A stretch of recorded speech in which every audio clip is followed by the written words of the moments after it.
നമസ്കാരം, news room ലൈവിലേക്ക് സ്വാഗതം. നോക്കാം ഈ മണിക്കൂറിലെ പ്രധാന വാർത്തകൾ. സിൽവർ ലൈൻ പദ്ധതിയുമായി സർക്കാർ മുന്നോട്ട്, പ്രവർത്തനങ്ങൾ തുടരുന്നുവെന്ന് പ്രോഗ്രസ് റിപ്പോർട്ടിൽ പരാമർശം. സർക്കാരിനെതിരെ വിമർശനം കടുപ്പിക്കാൻ പ്രതിപക്ഷം.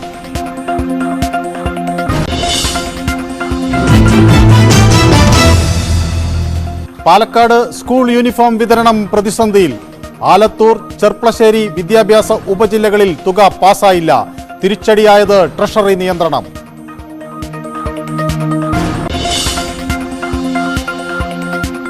കോർപ്പറേഷനുകളിലെ പരിശോധനയിൽ വ്യാപക ക്രമക്കേട് കണ്ടെത്തി വിജിലൻസ്.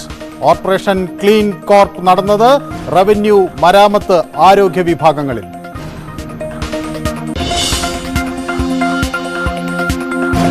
സംസ്ഥാനത്ത് വന്ദേ ഭാരതിന് നേരെ വീണ്ടും കല്ലേറ്. ട്രെയിനിന്റെ ചില്ല് പൊട്ടി. ഗർഡർ നവീകരണത്തെ തുടർന്ന് ഇന്ന് ട്രെയിൻ സർവീസുകളിൽ വ്യാപക മാറ്റം. 15 ട്രെയിനുകൾ പൂർണ്ണമായും റദ്ദാക്കി.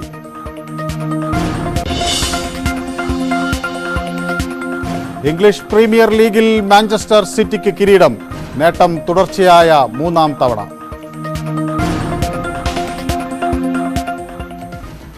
വാർത്തകൾ വിശദമായി നോക്കാം. പാലക്കാട് ജില്ലയിലെ 2 വിദ്യാഭ്യാസ ഉപജില്ലകളിൽ യൂണിഫോം വിതരണം പ്രതിസന്ധിയിൽ. ആലത്തൂർ, ചെർപ്പളശ്ശേരി ഉപജില്ലകളിലാണ് പ്രതിസന്ധി. ട്രഷറി നിയന്ത്രണത്തിന്റെ പേരിൽ യൂണിഫോമിനായി അനുവദിച്ച തുക പാസ്സാകാതെ വന്നതാണ് പ്രതിസന്ധിക്ക് കാരണം. ആലത്തൂർ ഉപജില്ലയിലെ 90 സ്കൂളുകളിലെ വിദ്യാർത്ഥികൾക്കായി യൂണിഫോം നൽകാൻ 28 ലക്ഷം രൂപയാണ് അനുവദിച്ചിരുന്നത്. ഈ തുക പാസ്സാക്കാനായി ട്രഷറിക്ക് കൈമാറിയെങ്കിലും തുക ലഭിച്ചില്ല. സാമ്പത്തിക പ്രതിസന്ധി മൂലം 10 ലക്ഷത്തിൽ കൂടുതലുള്ള തുക മാറണമെങ്കിൽ ധനവകുപ്പിന്റെ പ്രത്യേക അനുമതി വേണമായിരുന്നു. മാർച്ച് 31-നകം അനുമതി കിട്ടാതെ വന്നതോടെ ബില്ല് പാസ്സായില്ല. പുതിയ അലോട്ട്മെന്റ് ലഭിച്ചാലേ ഇനി യൂണിഫോം വിതരണം ചെയ്യാൻ കഴിയൂ. ആലത്തൂരിലെ 5000-ഓളം വിദ്യാർത്ഥികൾക്കാണ് യൂണിഫോം വിതരണം ചെയ്യേണ്ടത്. ഏകദേശം 28 ലക്ഷം രൂപയാണ് സർക്കാർ ഇതിനു വേണ്ടി പാസ്സാക്കിയിരിക്കുന്നത്, യൂണിഫോം വിതരണത്തിന് വേണ്ടിയിട്ട്. അപ്പോൾ നിരന്തരമായിട്ട് ട്രഷറി ഓഫീസിൽ വിളിച്ചു ചോദിക്കുകയും അതിൻ്റെ അടിസ്ഥാനത്തിൽ ഒറ്റ ബില്ലായിട്ട് അത് പാസ്സാക്കാൻ പറ്റില്ല എന്നുള്ളതാണ് പറഞ്ഞത്. പിന്നീട് ആ ബില്ല് മടക്കി വാങ്ങുകയും 3 ബില്ലുകളായിട്ട് സമർപ്പിക്കുകയും ചെയ്തിട്ടുണ്ടായിരുന്നു. പക്ഷേ ട്രഷറിയുടെ നിയമമനുസരിച്ചുകൊണ്ട് ഒറ്റയടിക്ക് ഈ തുക 28 ലക്ഷം രൂപ പാസ്സാക്കാനാവുന്നില്ല എന്നുള്ള ഒരു വിവരമാണ് യുടെ ഭാഗത്തു നിന്നും നമുക്ക് കിട്ടിയ അറിവ്. മറ്റ് ഉപജില്ലകളിൽ 10 ലക്ഷത്തിൽ താഴെയുള്ള ബില്ലുകളായി വിഭജിച്ച് നൽകിയാണ് ട്രഷറിയിലെ സാങ്കേതിക കുരുക്ക് പരിഹരിച്ചത്. എന്നാൽ ഒരേ ആവശ്യത്തിനായുള്ള ബില്ല് വിഭജിച്ച് പാസ്സാക്കാൻ പാടില്ലെന്ന വ്യവസ്ഥ ചൂണ്ടിക്കാട്ടി ആലത്തൂരിൽ പണം പാസ്സായില്ല. പ്രശ്നം ഉടൻ പരിഹരിക്കുമെന്നാണ് പ്രതീക്ഷയെന്ന് KSTA വ്യക്തമാക്കി. ഇപ്പോൾ നിലവിൽ കൃത്യമായിട്ടുള്ള വിതരണമാണ് യൂണിഫോമിൻ്റെ കാര്യത്തിലും പാഠപുസ്തകത്തിൻ്റെ കാര്യത്തിലുമെല്ലാം നടന്നു വന്നത്. എന്നാൽ ഈ വർഷത്തെ, അത് കഴിഞ്ഞ 2022 വർഷത്തെ യൂണിഫോമിൻ്റെ തുക ചില സാങ്കേതിക കാരണങ്ങളാൽ വിതരണം ആലത്തൂർ ഉപജില്ലയിൽ നടന്നിട്ടില്ല. എന്നാൽ മറ്റ് സബ് ജില്ലകളിലെല്ലാം തന്നെ അത് കൃത്യമായിട്ട് വിതരണം നടത്താൻ കഴിഞ്ഞിട്ടുണ്ട്. ഇവിടെ സംഭവിച്ചെന്താ വെച്ചാൽ, സാങ്കേതികമായിട്ടുള്ള മാർച്ച് അവസാനത്തേക്ക് വന്നപ്പോൾ ഒറ്റ ബില്ലായിട്ട് കൊടുക്കുന്നതിന് വന്ന ഒരു പ്രശ്നമാണ്. അത് തടസ്സമായിട്ട് ട്രഷറി ഓഫീസർ അത് പിടിച്ചിടുകയാണ് ചെയ്തത്. എന്തായാലും അതിൽ സംഘടന കൃത്യമായി ഇടപെടുന്നുണ്ട്. ആലത്തൂർ MLA, ബഹുമാനപ്പെട്ട KD പ്രസന്റ് MLA ഈ വിഷയത്തിൽ ഇടപെട്ടിട്ടുണ്ട്. തീർച്ചയായും കുട്ടികൾക്ക് അത് നഷ്ടപ്പെടാതെ ഉടനെ വിതരണം ചെയ്യാനുള്ള ഇടപെടലാണ്. പാലക്കാട്ടെ 12 വിദ്യാഭ്യാസ ഉപജില്ലകളിൽ 2 ഉപജില്ലകളിൽ മാത്രമാണ് ഈ പ്രതിസന്ധിയുള്ളത്. 10 ഉപജില്ലകളിലും യൂണിഫോം വിതരണം നടക്കുന്നുണ്ട്. പ്രശ്നത്തിൽ സർക്കാർ നടപടി വൈകിയാൽ 2 ഉപജില്ലകളിലെയും യൂണിഫോം വിതരണം പ്രതിസന്ധിയാകും. ന്യൂസ് 18 പാലക്കാട്. സിൽവർ ലൈൻ പദ്ധതിയുടെ പ്രവർത്തനങ്ങൾ സംസ്ഥാന സർക്കാർ തുടരുകയാണെന്ന് സർക്കാരിന്റെ പ്രോഗ്രസ് റിപ്പോർട്ടിൽ വ്യക്തമാക്കുന്നു. സിൽവർ ലൈൻ പദ്ധതിയുമായി ബന്ധപ്പെട്ട ടെൻഡർ ഡോക്യുമെന്റ് തയ്യാറാക്കൽ, ജിയോ ടെക്നിക്കൽ പഠനം, CR-SET മാപ്പിംഗ്, ഹൈഡ്രോളജിക്കൽ പഠനം, സമഗ്ര പാരിസ്ഥിതിക ആഘാത പഠനം, കണ്ടൽ കാടുകളുടെ സംരക്ഷണം തുടങ്ങിയ പ്രവർത്തനങ്ങളാണ് നടക്കുന്നത്. 1,39,840 സംരംഭങ്ങളിലൂടെ 3 ലക്ഷത്തിലധികം തൊഴിലവസരങ്ങൾ സൃഷ്ടിച്ചുവെന്നാണ് പ്രോഗ്രസ് റിപ്പോർട്ടിലെ കണക്ക്. ശബരിമല ഗ്രീൻഫീൽഡ് വിമാനത്താവള പദ്ധതിയുടെ ടെക്നോ എക്കണോമിക് ഫീസിബിലിറ്റി റിപ്പോർട്ട് പൂർത്തിയാക്കി സൈറ്റ് ക്ലിയറൻസിന് സമർപ്പിച്ചുവെന്നും പ്രോഗ്രസ് റിപ്പോർട്ടിലുണ്ട്. കാട്ടാക്കട ക്രിസ്ത്യൻ കോളേജിലെ ആൾമാറാട്ടത്തിൽ നിയമപരമായി അതിനെ നേരിടുമെന്ന തീരുമാനത്തിലെത്തിച്ചത് കേരള സർവകലാശാല VC-യുടെ കടുത്ത നിലപാട്. ഇടത് അംഗങ്ങൾക്ക് ഭൂരിപക്ഷമുള്ള സിൻഡിക്കേറ്റിൽ തുടക്കത്തിൽ തന്നെ അന്വേഷണമെന്ന നിലപാട് VC പ്രഖ്യാപിച്ചു. ഇതോടെ മറ്റു വഴികളില്ലാതെ ഇടതുപക്ഷ അംഗങ്ങളും ഇതിനോട് യോജിക്കുകയായിരുന്നു. സാധാരണ സിൻഡിക്കേറ്റ് യോഗങ്ങളിൽ അംഗങ്ങളുടെ അഭിപ്രായം രേഖപ്പെടുത്തി അന്തിമ തീരുമാനത്തിലേക്ക് എത്തുന്നതാണ് പതിവ്. എന്നാൽ കേരള സർവകലാശാലയ്ക്ക് തന്നെ നാണക്കേടായ കാട്ടാക്കട ക്രിസ്ത്യൻ കോളേജിലെ SFIയുടെ ആൾമാറാട്ടത്തിൽ മാതൃകാപരമായ നടപടി വേണമെന്ന നിലപാടെടുത്തത് സർവകലാശാല VC. നേരിട്ട് വിളിച്ചു വരുത്തിയ principal incharge doctor GJ Shaiju സമർപ്പിച്ച രേഖകൾ വിശദമായി പരിശോധിച്ച VC സിൻഡിക്കേറ്റ് യോഗത്തിൽ നിലപാടറിയിച്ചു. ഇതോടെ SFIയും CPMും പ്രതിക്കൂട്ടിലാകുന്ന ആൾമാറാട്ടത്തിൽ ഇടത് സിൻഡിക്കേറ്റ് അംഗങ്ങൾ പ്രതിരോധത്തിലായി. SFI ഏരിയ സെക്രട്ടറി ആയിരുന്ന വിശാഖിനെതിരെ ക്രിമിനൽ കേസെടുക്കണമെന്നാവശ്യപ്പെട്ട് സർവകലാശാല പോലീസിനെ സമീപിക്കുമ്പോൾ സിൻഡിക്കേറ്റിലെ ഇടതംഗങ്ങൾക്ക് VCയുടെ നിലപാടിനൊപ്പം നിൽക്കേണ്ടി വന്നു. പ്രിൻസിപ്പൽ ഇൻചാർജ് ആയിരുന്ന GJ ഷൈജുവിനും വിശാഖിനുമെതിരെ നിയമ പോരാട്ടത്തിനൊരുങ്ങുകയാണ് കേരള സർവകലാശാല. ഗൂഢാലോചനയും ബാഹ്യ ഇടപെടലുകളും ഉണ്ടായിട്ടുണ്ടെങ്കിൽ അത് പോലീസ് പരിശോധിക്കട്ടെ എന്നാണ് സർവകലാശാലയുടെ നിലപാട്. ന്യൂസ് 18 തിരുവനന്തപുരം. വയനാട് പൂക്കോട് വെറ്റിനറി കോളേജിലെ വിദ്യാർത്ഥിനിയെ ലൈംഗികമായി ആക്രമിച്ച സംഭവത്തിൽ നടപടിയെടുക്കാത്തതിൽ വിചിത്രവാദവുമായി മന്ത്രി J. ചിഞ്ചുറാണി. പെൺകുട്ടിയും മാതാവും പരാതിയില്ലെന്ന് എഴുതി നൽകിയതിനാലാണ് തുടർ നടപടികൾ സ്വീകരിക്കാതിരുന്നത് എന്നാണ് മന്ത്രിയുടെ വാദം.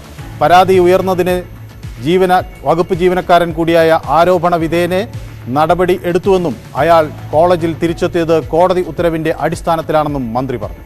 എൻ്റെ ശ്രദ്ധയിൽപ്പെട്ടിരുന്നു. ആ പെൺകുട്ടിയും മാതാവും എന്നെ വന്ന് കണ്ടിരുന്നു. അപ്പോഴേ തന്നെ നടപടിയെടുക്കാൻ അവരുടെ സൗകര്യമനുസരിച്ച് അവർക്ക് ഈ കോളേജിൽ നിന്ന് മാറി നമ്മുടെ തൃശ്ശൂർ കോളേജിലേക്ക് മാറ്റം വേണമെന്ന് പറഞ്ഞു. ആ മാറ്റം ഞങ്ങൾ അംഗീകരിച്ച് കൊടുത്തിട്ടുണ്ട്. ഇപ്പോൾ വലിയ പ്രശ്നമൊന്നുമില്ല. എൻ്റെ മാതാവിനെ ഞാൻ വീണ്ടും കണ്ടു. ഇൻ സർവീസ് കോഴ്സിൽ പഠിക്കാനെത്തിയ മൃഗസംരക്ഷണ വകുപ്പ് ജീവനക്കാരനെതിരെയാണ് പരാതി ഉയർന്നത്. സഹപാഠിയായ വിദ്യാർത്ഥിനിയോട് ലൈംഗിക അതിക്രമം കാട്ടിയെന്നായിരുന്നു പരാതി. പരാതിയെ തുടർന്ന് കോളേജ് ഇയാൾക്കെതിരെ നടപടി സ്വീകരിച്ചെങ്കിലും കോടതിയിൽ നിന്ന് അനുകൂല വിധി സമ്പാദിച്ച് തിരികെ പ്രവേശിക്കുകയായിരുന്നു. ആരോപണ വിധേയനെ തിരിച്ചെടുത്തതിൽ പ്രതിഷേധിച്ച് SFI 2 ദിവസമായി പഠിപ്പ് മുടക്ക് സമരത്തിലാണ്. വിഷയം ശ്രദ്ധയിൽപ്പെട്ടപ്പോൾ തന്നെ കർശന നടപടി സ്വീകരിച്ചുവെന്നും പെൺകുട്ടിയുടെ കുടുംബത്തിന്റെ ആവശ്യപ്രകാരം പെൺകുട്ടിക്ക് മറ്റൊരു കോളേജിൽ പഠിക്കാനുള്ള സൗകര്യമൊരുക്കിയെന്നും മന്ത്രി പറഞ്ഞു. വെറ്റിനറി സർവകലാശാലയിലെ ബിരുദദാന പരിപാടിയിൽ പങ്കെടുക്കാനെത്തിയപ്പോഴാണ് മന്ത്രിയുടെ പ്രതികരണം. നമുക്ക് പോയി വേറെങ്ങും നമുക്ക് പോകാൻ പറ്റത്തില്ല. യഥാർത്ഥത്തിൽ ഈ പ്രശ്നം ഉണ്ടായപ്പോൾ ആ പെൺകുട്ടിയും അതിൻ്റെ മാതാവുമാണ് അതിനുവേണ്ടി മുന്നിട്ടിറങ്ങേണ്ടത്. അതിനു വേണ്ടുന്ന എല്ലാ സപ്പോർട്ടും ഹെൽപ്പും ഈ ഞങ്ങളുടെ മൃഗസംരക്ഷണ വകുപ്പിൽ നിന്ന് ഒരു മന്ത്രി എന്ന നിലയ്ക്ക്, ഒരു വനിതാ മന്ത്രി എന്ന നിലയ്ക്ക് യഥാർത്ഥത്തിൽ എൻ്റെ ഭാഗത്തു നിന്നുണ്ടാവും. ഒരു പ്രശ്നം കേട്ടപ്പോൾ തന്നെ ഞാൻ അടിയന്തരമായിട്ട് നമ്മുടെ ഇവിടുത്തെ വൈസ് ചാൻസലർ ഉൾപ്പെടെ ഞാൻ വിളിച്ചു, ബന്ധപ്പെട്ടു. തൽക്കാലം ആ കേസിൽ അയാളെ മാറ്റി നിർത്തണം എന്നുള്ള നിലയ്ക്ക് തന്നെയാണ് പറഞ്ഞത്. അപ്പോൾ തന്നെ അയാളെ മാറ്റി നിർത്തുന്ന ഒരു സാഹചര്യമാണ് നമുക്ക് കാണാൻ സാധിച്ചത്. ഈ സമരം ചെയ്യുന്ന അല്ലെങ്കിൽ പ്രതിഷേധിക്കുന്ന വിദ്യാർത്ഥികളോട് ഈ മറുപടി പറയാൻ കഴിയുമോ? നിയമപരമായിട്ടുള്ള കാര്യങ്ങളെല്ലാം ഞങ്ങൾ ചെയ്യും. നമുക്കിപ്പോൾ അയാളെ സപ്പോർട്ട് ചെയ്യാൻ ഒരിക്കലും പറ്റില്ല. പെൺകുട്ടിക്ക് ഇനിയും സർക്കാരും വെറ്റിനറി സർവകലാശാലയുടെയും ഭാഗത്തുനിന്ന് എല്ലാ പിന്തുണയും നൽകുമെന്നും മന്ത്രി വ്യക്തമാക്കി. എന്നാൽ ആരോപണ വിധേയനെ പുറത്താക്കാതെ പ്രതിഷേധം അവസാനിപ്പിക്കില്ലെന്ന നിലപാടിലാണ് SFI. News 18 Wayanad. The Kerala story യാഥാർത്ഥ്യത്തിൽ നിന്നുണ്ടായ സിനിമയെന്ന് മുൻ DGP TP സെൻകുമാർ. സിനിമ പറയുന്നതിലെ കണക്കുകൾ സിനിമയ്ക്കനുസരിച്ച് വ്യത്യാസപ്പെട്ടിരിക്കാം, പക്ഷേ പറയുന്ന കാര്യങ്ങൾ പച്ചയായ സത്യമെന്നും സെൻകുമാർ ന്യൂസ് 18ന്റെ Q18ൽ പറഞ്ഞു. കേരളത്തിൽ ലവ് ജിഹാദ് വ്യക്തമാണെന്ന് ക്രൈസ്തവ മതമേലധ്യക്ഷന്മാർ പറയുന്നത് യഥാർത്ഥ കണക്കുകൾ വെച്ചിട്ടാണ്. ശരിയായ കണക്കുകൾ സർക്കാർ പുറത്തുവിട്ടാൽ കാര്യങ്ങൾ വ്യക്തമാകുമെന്നും TP സെൻകുമാർ പറഞ്ഞു. കേരള സ്റ്റോറി എന്നുള്ള സിനിമയെക്കുറിച്ച് ചോദിക്കുന്നത് അത് കേരളത്തെ അപമാനിക്കുന്നതാണെന്ന രീതിയിലുള്ള പ്രസ്താവനകൾ ഒരു വശത്ത്, അതല്ല എന്നുള്ള പ്രസ്താവനകൾ മറുവശത്തെല്ലാം ഉണ്ട്. ഇപ്പോഴത്തെ ഒരു സാഹചര്യത്തിൽ ആ സിനിമ സാങ്കത്യം ഉണ്ടെന്ന് സാർ കരുതുന്നു? തീർച്ചയായിട്ടും സാങ്കത്യമുണ്ട്. അതൊരു യാഥാർത്ഥ്യത്തിൽ, അതായത് നിമിഷ ഫാത്തിമയെല്ലാം യാഥാർത്ഥ്യമല്ലേ, ആ അങ്ങനെയുള്ളൊരു യാഥാർത്ഥ്യത്തിൽ നിന്നൊരു സിനിമ ഉണ്ടാക്കിയിരിക്കുന്നു. അപ്പോൾ ഒരു സിനിമ, ഒരു യാഥാർത്ഥ്യത്തിൽ നിന്നൊരു സിനിമ ഉണ്ടാക്കുമ്പോൾ അതിൽ കുറേ അഡീഷൻസ് ഒക്കെ ഉണ്ടായിരിക്കാം. അല്ലാതെ ആബ്സല്യൂട്ട്ലി ഫാക്ച്വൽ മാത്രം എടുത്തു വെച്ചാൽ അങ്ങനെയാണെങ്കിൽ ഒരു ഡോക്യുമെൻ്ററി ആവുള്ളൂ, സിനിമ ആവില്ലല്ലോ. ഒരു ഡോക്യുമെൻ്ററി ആക്കാനേ പറ്റുള്ളൂ. ഒരു സിനിമയായിട്ട് വരുമ്പോൾ അതിൽ കുറച്ച് വ്യത്യാസങ്ങളൊക്കെ ഉണ്ടായിരിക്കാം. പക്ഷെ അതൊഴിച്ച് അതിൽ പറഞ്ഞ ഫാക്ച്വലായിട്ടുള്ള കാര്യങ്ങൾ പലതും ഉള്ള സത്യ യാഥാർത്ഥ്യങ്ങൾ മാത്രമാണ്. ലവ് ജിഹാദുമായിട്ട് ബന്ധപ്പെട്ട് പരാമർശങ്ങൾ നടത്തിയിട്ട് അതും വിവാദവും വിമർശനവും ഒക്കെ ഉയർന്നു വന്നൊരു സാഹചര്യമുണ്ട്. ഇപ്പം ക്രൈസ്തവ ന്യൂനപക്ഷ മതമേലധ്യക്ഷന്മാരൊക്കെ ആ പരാമർശങ്ങൾ പല രീതിയിൽ നടത്തുകയൊക്കെ ചെയ്തിട്ടുണ്ട്. അതായത് സാറ് പറഞ്ഞതുമായിട്ട് കണക്ട് ചെയ്തുകൊണ്ട് അല്ലെങ്കിൽ അത് കൂടുതൽ അംഗീകരിക്കപ്പെടുന്നു എന്നൊരു രീതിയിലേക്ക് കാര്യങ്ങൾ പോയി എന്ന് അത് കേട്ടപ്പോൾ തോന്നിയിരുന്നു? തീർച്ചയായിട്ടും. അതിനുശേഷം ഇപ്പോൾ ഈ കഴിഞ്ഞ 6 വർഷം നടന്ന സംഗതികൾ തന്നെ നോക്കിയാൽ മതി. എത്ര പേര് ISIS-ൽ പോയി. കേരളത്തിൽ നിന്ന് 100 പേര് പോയെന്ന് ഒരു മുഖ്യമന്ത്രി തന്നെ പറയുകയുണ്ടായി. അതിലും കൂടുതൽ പേര് ISIS-ൽ തന്നെ പോയെന്ന് പറയുകയുണ്ടായി. പിന്നെ അത് മാത്രമല്ല, ഇത് ഈ പറയുന്ന പോലെ ക്രിസ്തീയ സഭകളിൽ അവർക്കെല്ലാം അവരുടെ പള്ളികളിൽ നിന്നുള്ള കണക്ക് വെച്ചാണ് അവർ പറയുന്നത്. കണക്കെടുക്കാൻ വളരെ എളുപ്പമാണ്. കണക്ക് ആവശ്യമുണ്ടെങ്കിൽ എടുക്കാവുന്നേ ഉള്ളൂ. ഇപ്പോൾ IG രജിസ്ട്രേഷൻ്റെ അവിടെ ഇപ്പോൾ മിക്കവാറും സ്പെഷ്യൽ മാരേജ് ആക്ട് പ്രകാരം എത്ര പേര് ഏതെല്ലാം ഇതിൽ നിന്ന് രജിസ്റ്റർ ചെയ്തെന്ന, പക്ഷെ അത് പുറത്തു വിടുന്നില്ലല്ലോ. അത് മാത്രമല്ല, ആ കണക്കുകൾ പുറത്ത് അത് പബ്ലിഷ് ചെയ്യരുതെന്നൊരു ഡയറക്ഷൻ വരെ കഴിഞ്ഞ ഗവൺമെൻറ്റിൻ്റെ കാലത്ത് കൊടുക്കുകയുണ്ടായി. അപ്പോൾ അതുകൊണ്ട് നമുക്ക് പ്രത്യേകിച്ച് പെട്ടെന്ന് കിട്ടില്ല. അപ്പോൾ ഇതെല്ലാം സ്വാഭാവികം മാത്രമാണെങ്കിൽ എല്ലാ ഫ്ലോയും ഏകദേശം ഒരുപോലെ ഇരിക്കും.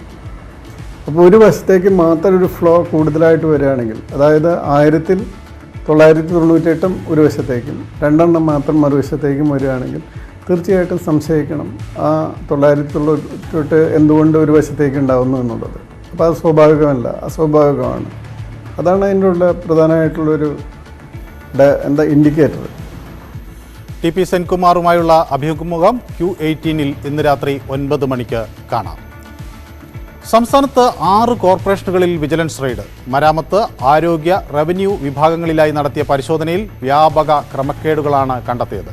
ഇടനിലക്കാർ ഇല്ലാത്ത അപേക്ഷകളിൽ തീരുമാനം വൈകുന്നതായി വിജിലൻസ് പറയുന്നു. തിരുവനന്തപുരം, കൊച്ചി, കൊല്ലം കോർപ്പറേഷനുകളിൽ പ്രവർത്തിക്കുന്ന ഇടനിലക്കാരെ തിരിച്ചറിഞ്ഞു.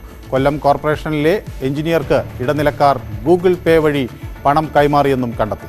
പാർക്കിംഗ്, ഫയർ എക്സിറ്റ് എന്നിവ തരം മാറ്റി ഉപയോഗിക്കൽ, സ്കോളർഷിപ്പുകൾ അനർഹർക്ക് നൽകുന്നതായും കോഴിക്കോട് കോർപ്പറേഷനിൽ വാഹനങ്ങൾ വാടകയ്ക്കെടുക്കുന്നതിൽ ക്രമക്കേട് തുടങ്ങിയവയും വിജിലൻസ് പരിശോധനയിൽ കണ്ടെത്തി.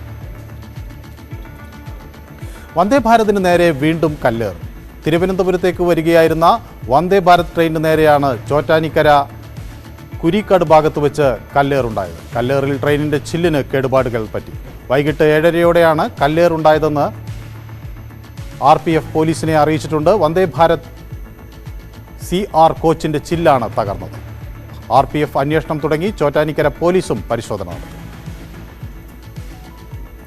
ഗട്ടർ നവീകരണവും അറ്റകുറ്റപ്പണിയും നടക്കുന്നതിനാൽ ഇന്ന് ട്രെയിൻ സർവീസുകളിൽ വ്യാപകമായ മാറ്റമുണ്ട്. 15 ട്രെയിനുകൾ ഇന്ന് പൂർണ്ണമായും റദ്ദാക്കിയിട്ടുണ്ട്.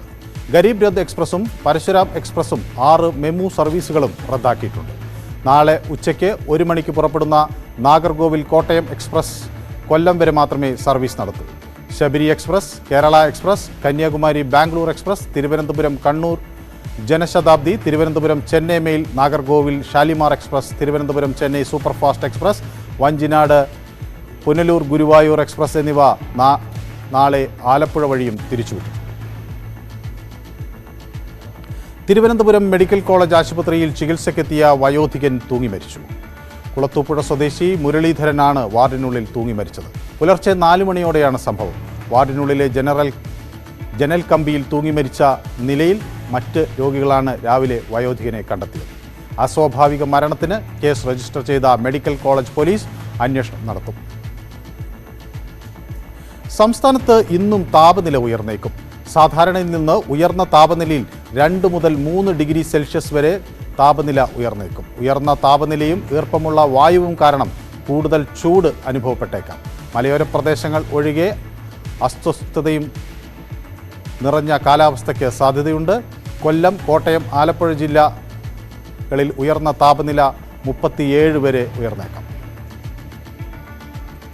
2 ദിവസത്തെ കേരള സന്ദർശനത്തിനായി ഉപരാഷ്ട്രപതി ജഗദീപ് ധൻഖർ ഇന്ന് തലസ്ഥാനത്തെത്തും. വൈകുന്നേരം 4:40 വിമാനത്താവളത്തിൽ എത്തുന്ന അദ്ദേഹം ഗാർഡ് ഓഫ് ഓണർ സ്വീകരിച്ച ശേഷം ശ്രീ പത്മനാഭസ്വാമി ക്ഷേത്രം സന്ദർശിക്കും. പത്നി സുദേശ് ധൻഖറും ഉപരാഷ്ട്രപതിക്കൊപ്പം ഉണ്ടാകും. ഗവർണറുടെ ഔദ്യോഗിക വസതിയായ രാജ്ഭവനിലായിരിക്കും താമസം. നാളെ നടക്കുന്ന നിയമസഭാ രജത ജൂബിലി ആഘോഷ പരിപാടി ഉപരാഷ്ട്രപതി ഉദ്ഘാടനം ചെയ്യും. മുൻ പ്രധാനമന്ത്രി രാജീവ് ഗാന്ധിയുടെ 32ാം രക്തസാക്ഷിത്വ ദിനമാണ് ഇന്ന്. രാജീവ് ഗാന്ധിയുടെ സ്മാരകമായ വീർഭൂമിയിൽ സോണിയാഗാന്ധിയും രാഹുൽ ഗാന്ധിയും പ്രിയങ്ക ഗാന്ധിയും കോൺഗ്രസ് അധ്യക്ഷൻ മല്ലികാർജ്ജുന ഖർഗെയും ഉൾപ്പെടെയുള്ള നേതാക്കൾ പുഷ്പാർച്ചന നടത്തി. കേരളത്തിൽ KPCC ആസ്ഥാനത്ത് ഉൾപ്പെടെ പ്രത്യേക ചടങ്ങുകൾ നടക്കും.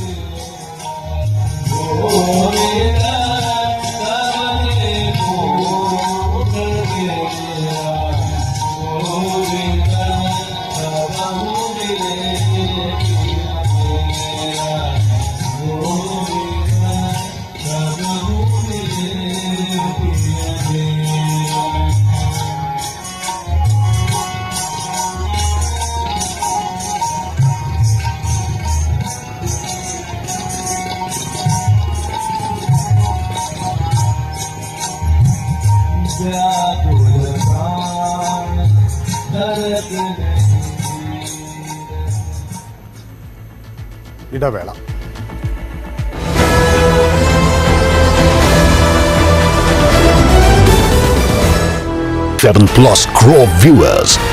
തുടർ പ്രവർത്തനങ്ങളെക്കുറിച്ചും അദ്ദേഹം വ്യക്തമാക്കിയുണ്ടായി.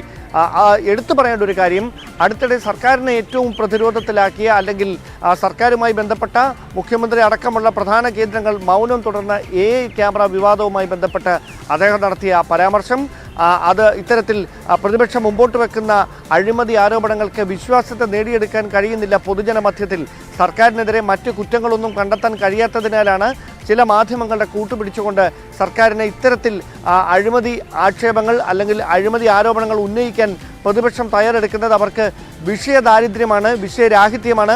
അതിനവർ കണ്ടെത്തുന്ന മാർഗങ്ങളാണ് ഇത്തരത്തിലുള്ള അഴിമതി ആരോപണങ്ങളെന്നാണ് മുഖ്യമന്ത്രി പ്രതിപക്ഷം നടത്തുന്ന ഈ ശക്തമായ പ്രതിഷേധങ്ങൾക്ക് പരോക്ഷമായെങ്കിലും മറുപടി നൽകിയിരിക്കുന്നത്. എടുത്തു പറയേണ്ട കാര്യം, രാവിലെ 11 മണിക്ക് ഇന്ന് KPCC അധ്യക്ഷൻ K. സുധാകരൻ വാർത്താ സമ്മേളനം നടത്തുന്നുണ്ട്. ആ വാർത്താ സമ്മേളനത്തിൽ മുഖ്യമന്ത്രി ഇന്നലെ വൈകുന്നേരം നടത്തിയ പരാമർശങ്ങൾക്കുള്ള കൃത്യമായ മറുപടി ഉണ്ടാകും എന്ന് തന്നെയാണ് കരുതുന്നത്. അങ്ങനെയാണെങ്കിൽ രാഷ്ട്രീയ കേരളം ഇനി ആകാംക്ഷയോടെ കാത്തിരിക്കുന്നത് പ്രതിപക്ഷ കക്ഷികൾ, പ്രത്യേകിച്ച് കോൺഗ്രസ്, ഇതുമായി ബന്ധപ്പെട്ട മുഖ്യമന്ത്രിയുടെ പരാമർശങ്ങളോട് ഏത് തരത്തിലായിരിക്കും ഇനി പ്രതികരിക്കുക എന്നറിയാൻ തന്നെയാണ്. സജിത്ത്.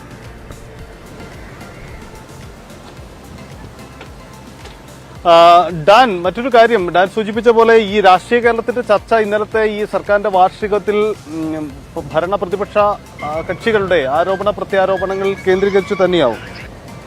ഏതു തരത്തിലാണ് പ്രതിപക്ഷം സർക്കാരിനെതിരെയുള്ള ഇനിയുള്ള നീക്കങ്ങൾ നടത്തുക? ഇന്നലെ സെക്രട്ടേറിയറ്റ് അവർ ഉപരോധിച്ചുകൊണ്ട് സമരം ചെയ്തു. ഇനിയുള്ള ദിവസങ്ങളിൽ, കാരണം കമ്മീഷൻ സർക്കാരിനും മറ്റുമാണ് പ്രചരണം നടത്തുന്നത്, ഏതെങ്കിലും തരത്തിലുള്ള പ്രത്യക്ഷ സമര പരിപാടികളോ അല്ലെങ്കിൽ മറ്റ് നീക്കങ്ങളോ നമുക്കിതിൽ തൊട്ടടുത്തായി പ്രഖ്യാപിച്ചിട്ടുണ്ടോ? ഒപ്പം തന്നെ ലോക്സഭാ തെരഞ്ഞെടുപ്പ് എന്നൊരു വലിയ അജണ്ടയാണല്ലോ രാഷ്ട്രീയ നേതൃത്വങ്ങളുടെ മുന്നിലുള്ളത്. അതുകൊണ്ട് അതുവരേക്കും ഈ കൊണ്ടും കൊടുത്തുമുള്ള രാഷ്ട്രീയ നീക്കങ്ങൾ നമുക്ക് പ്രതീക്ഷിക്കാം, അല്ലേ ഡാൻ?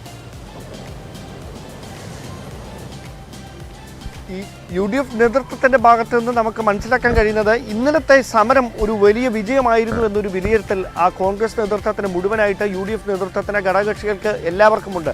കാരണം ജനപങ്കാളിത്തം കൊണ്ടും അല്ലെങ്കിൽ കൃത്യമായ ഇടപെടൽ കൊണ്ടും ആ സമരം ഒരു വിജയമായി തീർന്നു എന്ന വിലയിരുത്തലാണ് അവരുള്ളത്. അതിൽ നിന്ന് ഉൾക്കൊണ്ടിട്ടുള്ള ആവേശം അത് ചോർന്നു പോകാതെ ഇനി മുമ്പോട്ട് കൊണ്ടുപോകുന്നതിനുള്ള നീക്കങ്ങളായിരിക്കും UDF ഒറ്റക്കെട്ടായി കൈക്കൊള്ളുക.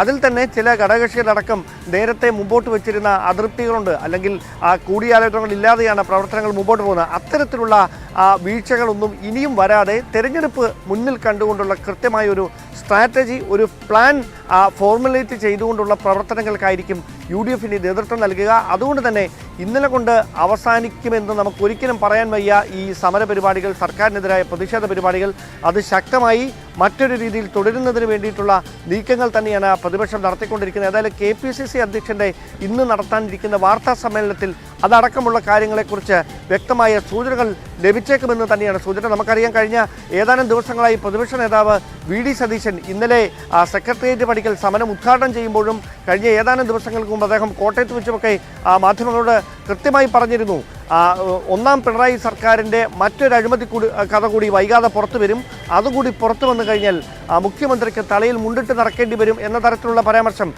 ഇന്നലെ ഒരുപക്ഷെ അത്തരത്തിൽ അദ്ദേഹം അതുമായി ബന്ധപ്പെട്ട എന്തെങ്കിലും വിവരങ്ങൾ പുറത്തുവിടുമെന്ന ചില സൂചനകളുണ്ടായിരുന്നു. പക്ഷേ ഇന്നലെ അതുണ്ടായിട്ടില്ല. അതുകൊണ്ട് തന്നെ വൈകാതെ തന്നെ മറ്റൊരു അഴിമതി ആരോപണം കൂടെ സർക്കാരിനെതിരെ ഉന്നയിക്കുന്നതിന് വേണ്ടിയുള്ള തയ്യാറെടുപ്പുകൾ പ്രതിപക്ഷ നിരയിൽ ഉയർന്നിട്ടുണ്ട്. അതുമായി ബന്ധപ്പെട്ട നീക്കങ്ങൾ അവർ കൃത്യമായി തന്നെ നടത്തുന്നുണ്ടെന്നാണ് നമുക്ക് മനസ്സിലാക്കാൻ കഴിയുന്നത്. സജിത്ത്.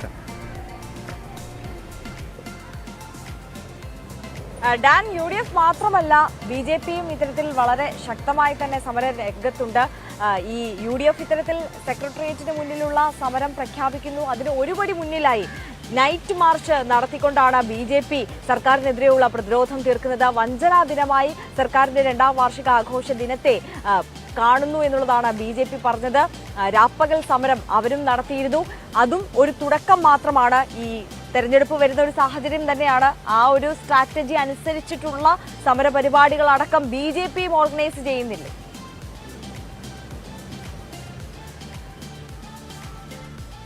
അങ്ങനെ തന്നെ നമുക്ക് പറയേണ്ടി വരും. കാരണം ഈ കൃത്യമായി, അതായത് ഈ ഒരു വർഷം മാത്രമാണ് ബാക്കി നിൽക്കുന്നതെങ്കിലും ആ ഒരു വർഷത്തിനകത്ത് പല കാര്യങ്ങൾ, അതായത് ഈ സർക്കാരിനെതിരായ പ്രതിഷേധ പരിപാടികൾ ശക്തമാക്കുക എന്ന ഒരു കടമ കൊണ്ട് മാത്രം അവസാനിക്കുന്നതല്ല തെരഞ്ഞെടുപ്പ് ഒരുക്കങ്ങൾ. കൃത്യമായ സ്ഥാനാർത്ഥി നിർണയം അടക്കം താഴെത്തട്ടിൽ നിന്ന് ഈ സംഘടനയെ പുനരുജ്ജീവിപ്പിച്ചുകൊണ്ട്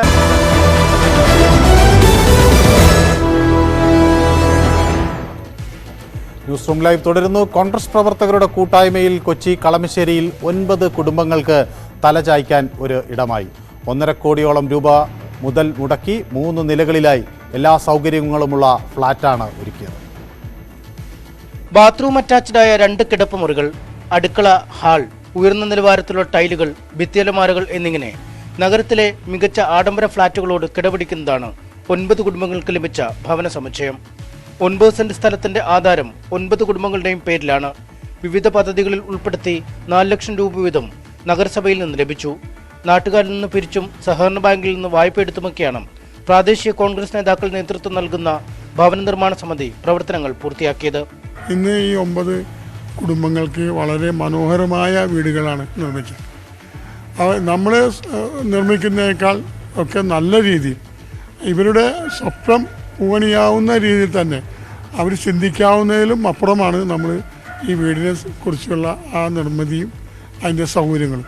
വർഷങ്ങൾ ഇവർ ഭവനമില്ലാതെ താമസിച്ചിരുന്ന ആളുകളെ സംബന്ധിച്ച് സ്വന്തമായി സ്ഥലമില്ലായിരുന്ന ആൾ ഇന്നിപ്പോൾ അവർ ഉള്ളവരായി.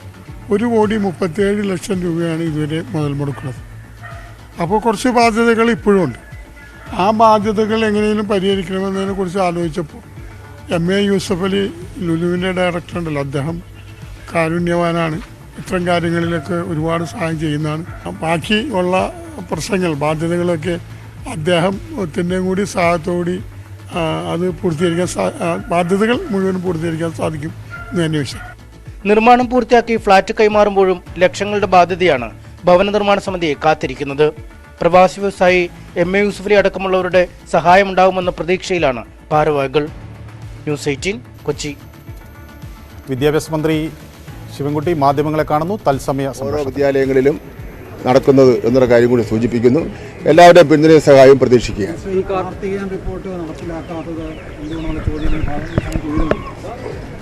അങ്ങനെ നിങ്ങളത് ചോദ്യം തന്നെ തെറ്റാണ്. ഒരു വിദ്യാഭ്യാസ ഡിപ്പാർട്ട്മെൻറ്റ് 2-3 ആൾക്കാരെ ചുമതലപ്പെടുത്തി ഈ കാര്യങ്ങളെ സംബന്ധിച്ച് പരിശോധിക്കാൻ വേണ്ടി. അതുപോലെ തന്നെ ഞാൻ കഴിഞ്ഞ പത്രസമ്മേളനത്തിൽ പറഞ്ഞല്ലോ, റിസൾട്ട് പ്രഖ്യാപിച്ചുകൊണ്ടുള്ള SCRT ഇതിനെ സംബന്ധിച്ചുള്ള പഠനം നടത്തിയിട്ടുണ്ട്. അതൊക്കെ ഡിപ്പാർട്ട്മെൻറ്റ് മനസ്സിലാക്കുന്നതിന് വേണ്ടിയുള്ള കാര്യങ്ങൾ ചെയ്യുകയാണ്. അതിന് ആരും ഉത്കണ്ഠപ്പെടേണ്ട കാര്യമില്ല. ആർക്കാത്ര ഉത്കണ്ഠ ഈ കാര്യത്തിൽ? കുട്ടികൾക്ക് അഡ്മിഷൻ കിട്ടുക മാത്രമല്ല മാർഗമുള്ളൂ. ആ മാർഗം എന്താണെന്ന് സംബന്ധിച്ചുള്ള ഗവൺമെൻറ് പരിശോധിക്കും. നിങ്ങൾ റിപ്പോർട്ട് കണ്ടിട്ടുണ്ടോ? സമിതി റിപ്പോർട്ട് നിങ്ങൾ കണ്ടിട്ടുണ്ടോ? കാണാത്ത കാര്യങ്ങൾ എന്തിനാണ് ചോദിക്കുന്നത്? പറഞ്ഞത് മറ്റൊന്ന്, ഈ മൂല്യനിർണ്ണയം നടത്തിയ അധ്യാപകർക്ക് അവർക്ക് അതിനുള്ള ശമ്പളം കിട്ടിയിട്ടില്ലെന്ന് പറയുന്നു, പരാതിയുണ്ട്. അതിൽ നിങ്ങൾ ഉത്കണ്ഠപ്പെടേണ്ട, ഇതൊക്കെ എല്ലാ വർഷമുള്ള കാര്യങ്ങൾ തന്നെയാണ്. ചിലപ്പോൾ താമസിച്ചവർ കൊടുക്കും. അതിനൊന്നും ഒരു രാജ്യത്തെ വലിയ ഒരു ഒരു കൊടുങ്കാറ്റ് പോലെ ജനങ്ങളെ ബാധിക്കുന്ന ഒരു വലിയ ഒരു അത്യുജ്വല പ്രശ്നമായിട്ടൊന്നും വന്നിട്ടൊന്നുമില്ല. സാധാരണ പേപ്പർ നോക്കുന്ന അധ്യാപകർക്ക് പൈസ കൊടുക്കുന്നതിന് ചിലപ്പോൾ താമസം ഉണ്ടാവും, ചിലപ്പം കുറച്ച് വൈകിയായിരിക്കും കൊടുക്കേണ്ടി വരുന്നത്. അതെല്ലാം അപ്പോഴുണ്ടാകുന്ന സാഹചര്യത്തിൻ്റെ അടിസ്ഥാനത്തിൽ. അതൊന്നും നിങ്ങളൊരു വലിയ വിദ്യാഭ്യാസ രംഗത്തു നിന്നുള്ള ഒരു വലിയ പ്രശ്നമായിട്ട് നിങ്ങൾ കണക്കാക്കേണ്ട കാര്യമൊന്നുമില്ല. അതൊന്നും പറയേണ്ട കാര്യമൊന്നുമില്ല. അതൊന്നും ഒരു വിദ്യാഭ്യാസ രംഗത്ത് വന്നിരിക്കുന്ന വലിയൊരു പ്രശ്നമൊന്നുമില്ല.